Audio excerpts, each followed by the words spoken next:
एक ऐसा रहस्यमयी कुंड जहां भगवान परशुराम ने अपनी मां की हत्या करने के बाद अपने हाथ से चिपकी हुई कुल्हाड़ी से मुक्ति पाई थी। कहानी शुरू होती है महान ऋषि जमदग्नि और उनकी पत्नी रेणुका से। रेणुका अत्यंत पतिव्रता थी।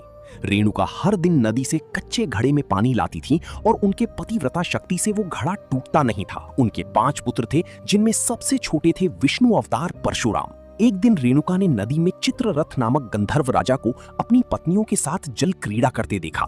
उस दृश्य को देखकर उनका मन भटक गया। इस वजह से उनकी पतिव्रता शक्ति क्षीण हो गई और मिट्टी का घड़ा टूट गया। जब वो आश्रम लौटी तो ऋषि जमदग्नि ने अपने योग्य बल से जान लिया कि उनका मन भटक गया था। वो इतने क्रोधित हुए कि उन्होंने अपने पुत्रों को आज्ञा दी, अपनी मां का वध कर दो। जब चारों बड़े भाइयों ने मना कर दिया तो क्रोधित पिता ने उन्हें तुरंत पत्थर बन जाने का श्राप दे दिया। इसके बाद परशुराम ने पिता की आज्ञा को अपना धर्म समझा। उन्होंने भारी मन से अपनी कुल्हाड़ी उठाई और अपनी ही मां का सिर धड़ से अलग कर दिया।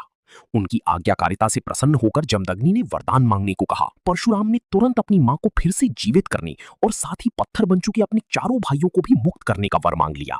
सब फिर से जीवित हो गए, मानो कुछ हुआ ही ना हो। लेकिन कहानी यहीं खत्म नहीं हुई। मात्र हत्या का पाप उस कुल्हाड़ी पर एक दाग की तरह चिपक गया और वो उनके हाथ से अलग ही नहीं हो रही थी। उस पाप से मुक्ति पाने के लिए वो दर दर भटकते रहे, लेकिन कोई भी तीर्थ उस कुल्हाड़ी को छोड़ा नहीं सका। अंत में वो पहुंचे पूर्वी हिमालय की लोहित नदी के किनारे, और जैसे ही उन्होंने इस कुंड के जल को छुआ, चमत्कार हुआ। कुल्हाड़ी अपने आप उनके हाथ से छूट गई। यही पवित्र स्थान आज अरुणाचल प्रदेश में परशुराम कुंड के नाम से जाना जाता है। आज भी हर साल मकर संक्रांति पर